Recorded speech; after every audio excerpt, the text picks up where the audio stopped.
Greetings to one and all, it's your old buddy Jay here coming at you with another episode of Countermeasures Game Changer. Yes, I've been away for a few weeks, or more than a few weeks in terms of game reviews, because I've actually pretty much only just finished playing Elden Ring from start to finish, and it was about 180 hours and it took up a lot of my free time. Not that I have very much of that anymore, I haven't been really spending a great deal of time making videos for the channel. I did get to go to an exhibition the other week, which was for the football, designing the beautiful game at the Design Museum, which was really good. So you should check that video out if you get the chance to. I put that up last Friday, I think. And I did also do like some hot tips for the last pencil you'll ever need if you you watch any of the channel for any of the illustration side of things. That might be of interest to you, so that's also up. But other than that, I haven't really posted very much recently, so apologies. I'm trying to get back on track, and in getting back on track, I thought that I would talk about Sniper Elite 5, which is the third-person tactical shooting stealth video game developed and published by Rebellion. It is the sequel to Sniper Elite 4, which is the sequel to Elite 3, Elite 2, and Elite 1. This iteration, the Elite 5, was released on the 26th of May 2022 on Microsoft Windows, PlayStation 4, PlayStation 5, Xbox One, and Xbox Series X and S. So basically, if you did download this on the Xbox Series X and S, then if you've got Game Pass, it is part and parcel of that, which I think is really, is always great. Game Pass is really good. You pay your £10, or $12 or whatever it is in the US, and then you get access to all of these games and a lot of new releases. And Sniper Elite 5 is a new release, and it's a AAA game, so very good, in as much as you could spend 50 odd pounds on it, or I think maybe even 60 pounds, or you can just pay for 6 months of Game Pass and play the game through Xbox. Now, I didn't do that. I do have Game Pass, but I've played a lot of Sniper Elite, the previous ones, on the PlayStation, so I wanted to stay true to that. And obviously I'm a bit of a trophy hoarder, so I do like collecting my trophies on the PlayStation. So I purchased this on PlayStation, and I've been playing this on PlayStation 5, and I've got a few things to say about it, which is, firstly, it's very good. I have played all of the other versions, like I said, all of the other previous 1, 2, 3, and 4, and I've usually started and finished all of the campaigns of those. I'm not sure I finished 4, but I definitely finished the other 3. I like kind of action stealth games. That's my bag. I always loved Metal Gear Solid, and that was kind of my introduction, or my reintroduction as an adult and a gaming adult, was to when I first played Metal Gear, I realized just how cinematic these experiences could be, and that they're not just for kids necessarily. So that was something that I really liked about Metal Gear. And Sniper Elite, when it came out back in, the original one, I can't even remember when that came out, probably like 15 years ago or something.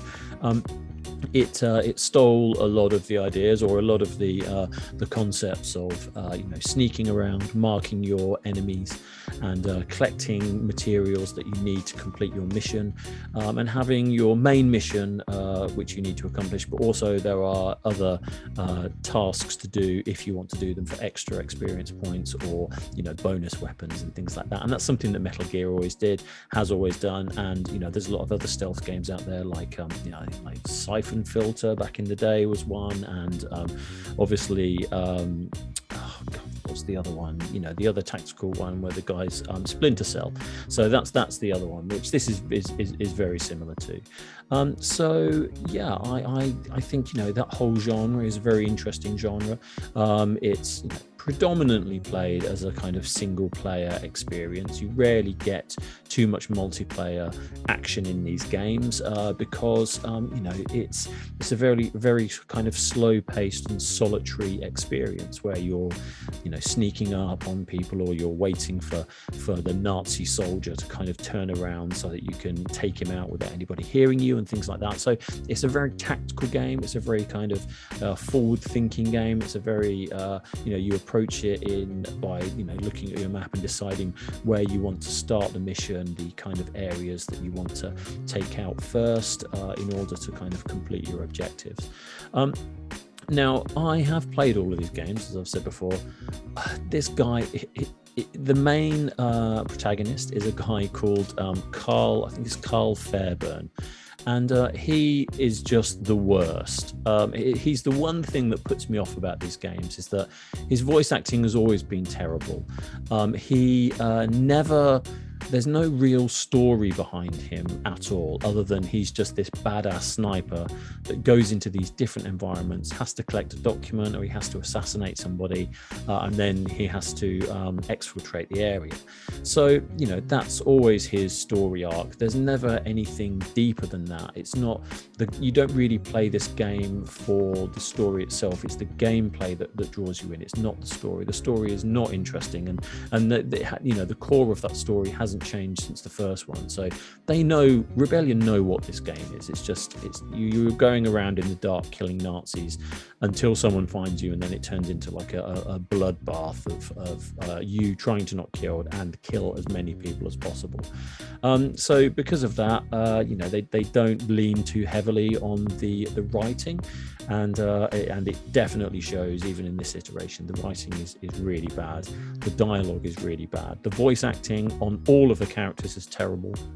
I would actually say that the animations on the face, the way that the characters are designed in the cutscenes they look like PS3 graphics. They really do. They do not have the quality that you would expect from the current gen consoles or PCs, which is a real shame, because I think, never mind about the story, they could actually polish all of that up a little bit, and they just don't spend any time on it, and it's obvious. And there are bugs in the cutscenes that mouths don't move, and the textures pop in halfway through and things like that. It just goes to show that there's not an element of care there. And I think when you're trying to craft something that is really that you really care about, or you want people to care about, you have to put that time in, and they just didn't bother with the cutscenes. Now, cutscenes aside, story aside, they're the things that the story especially tends to drag me into these games the most, and this is a rare exception where that isn't what pulls me into this game. What pulls me into this game is the gameplay. The gameplay is very good. You have these large maps that you're dropped into. I think in this game there's like 9 different missions, and in those missions you have a whole variety of different things to do. You're collecting documents, you're finding out about super weapons, you're taking out shooting Nazi generals, and there's a whole variety of things like blowing up tanks and destroying factories and things like that. So it is quite fun. I think if you can make up your own story in your head, that definitely helps. I mean, as soon as I started thinking that what if this was kind of James Bond in the 1940s, then suddenly I got more connected to it, because I suddenly felt like I was not just a sniper, but I was just this kind of like badass agent who was going around sort of solving all these issues as a sort of one-man army. So yeah, that is, the gameplay is good. There's no denying that. The environmental storytelling has definitely got better throughout the different iterations of these games.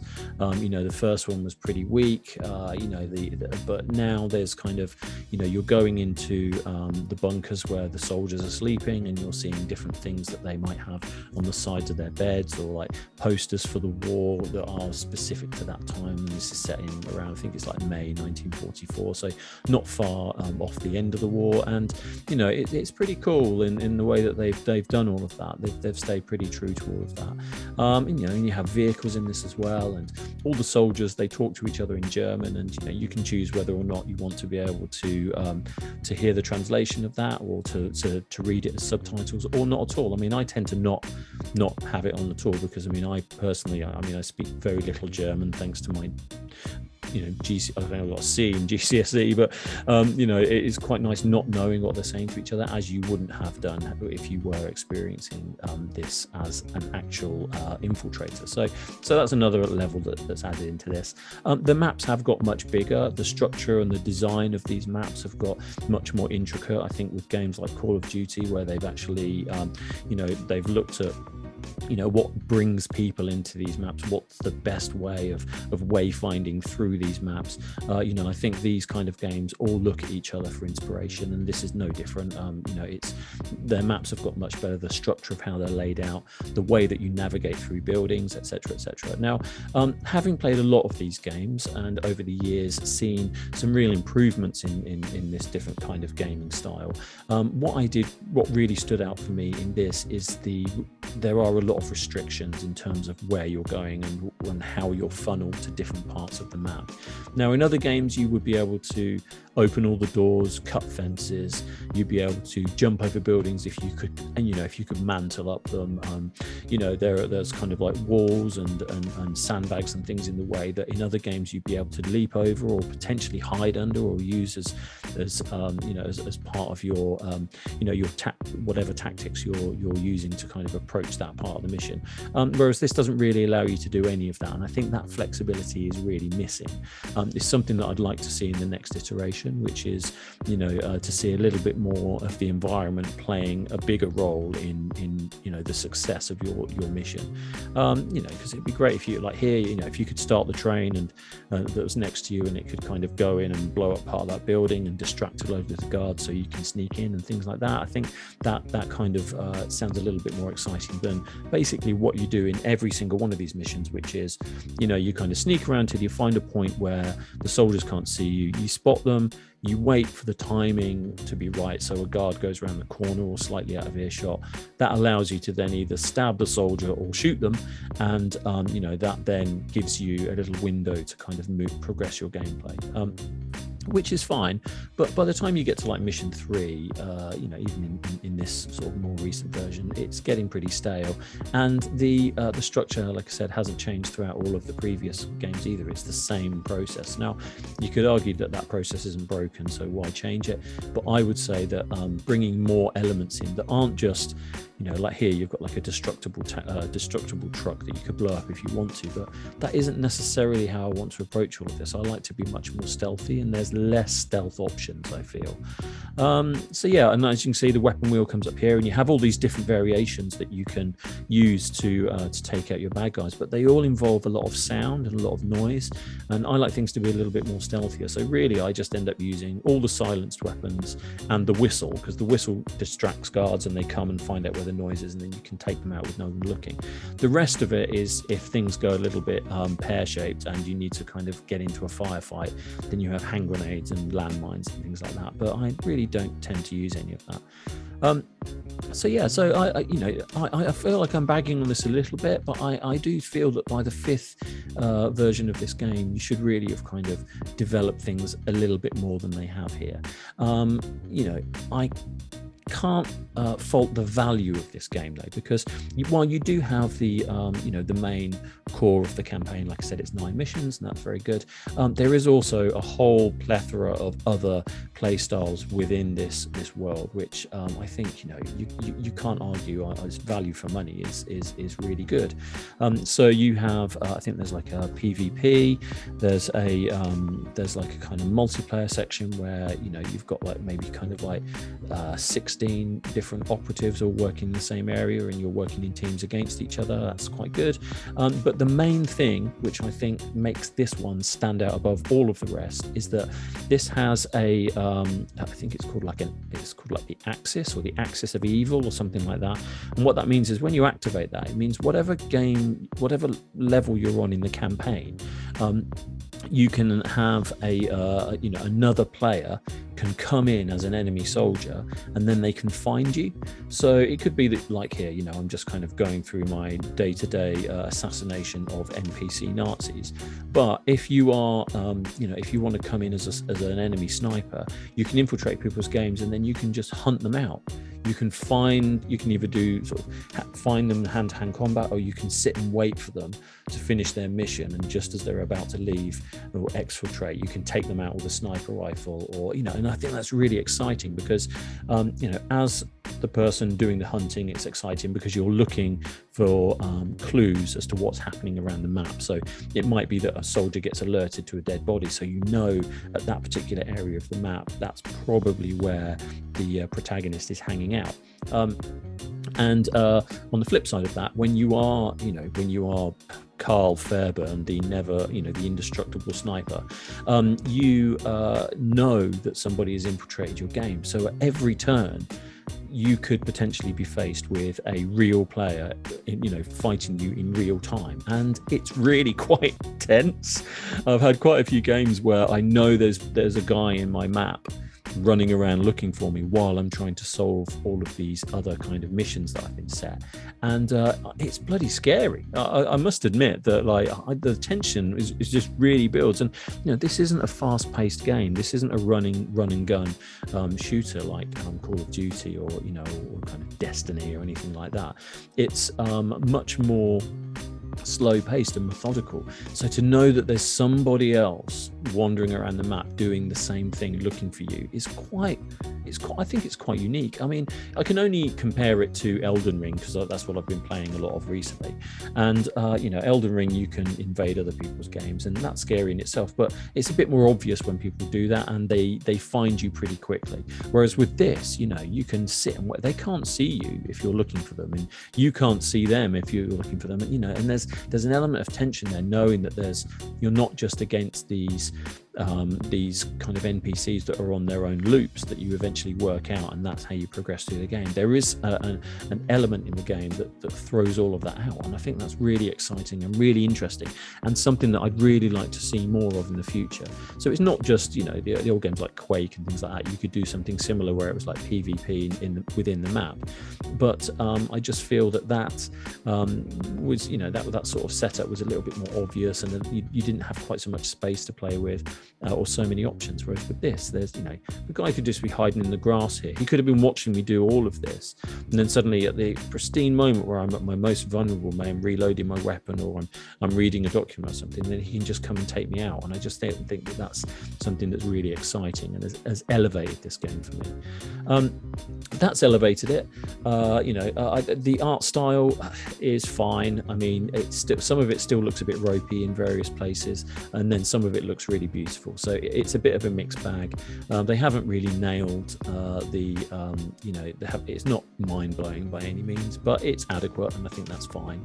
The thing that did let me down on this particular mission, which might come up in a minute actually if I just cut in a little bit of footage of what happened, is that I went through and did all of this mission. I collected all of the collectibles and I did all the things that I needed to do, but I didn't get an exfiltration icon come up on the map to allow me to leave. So I just sort of gradually went around the map assassinating all the remaining soldiers, which makes me a mass murderer, by the way. I'm not this kind of stealthy guy. I think I killed something like 148 Nazis in this mission, which if you add all the games up over Carl Fairburn's kind of career, he's probably killed like over 3,000 or 4,000 people. It's like one of the biggest murderers on the planet. But hey, he's a good guy, so he's doing it for the right. And who doesn't want to kill pasty white blonde-haired Nazis? So yeah, it did kind of take me out of the game a little bit. I did kind of find that it stopped me from progressing, and then I went online and found out that it is a bug, and it's not just in the PlayStation version. It's in the Xbox, PC. It's across the board, and there's people are just basically begging for a patch in order to continue. Now, some people have been able to continue past that. I haven't. So at this precise moment in time, I'm kind of locked at mission 4, of which I'm sitting by the exfiltration gate waiting for my helicopter or car or whatever to come and pick me up. So I now need to give this a score. And I'm really torn with this one because, the kind of formula hasn't changed very much. There's a lot of problems going on with this game in terms of bugs. I still like the gameplay, even though it's not progressed a great deal. The art style's not that great, but it's fine. I think the thing that really swings it for me is that I really like the other players being able to invade your game. I think that's definitely pushed it right up there. So if I was going to give this a mark out of 10, I would give this a solid solid 8 out of 10. I think it's up there. But unfortunately, because I am now unable to progress my game any further and I'm stuck on level 4, I'm going to have to give it a 5 because it's just really unacceptable that half the population that are playing this game are now stuck at this point. And in terms of programming, in terms of design, in terms of the whole kind of navigating through all of this game and enjoying it has absolutely halted that.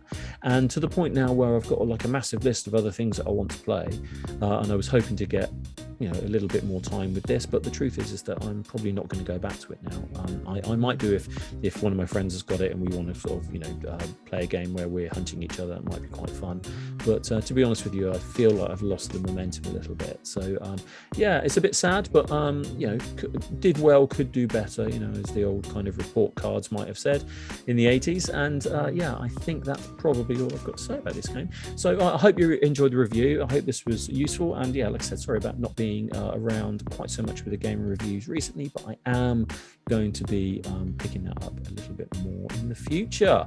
So I hope all is well and you're surviving and enjoying this beautiful sunshine, and that's what I'm going to go and do now. So until next time, be good, stay safe, and be kind to one another. Cheers.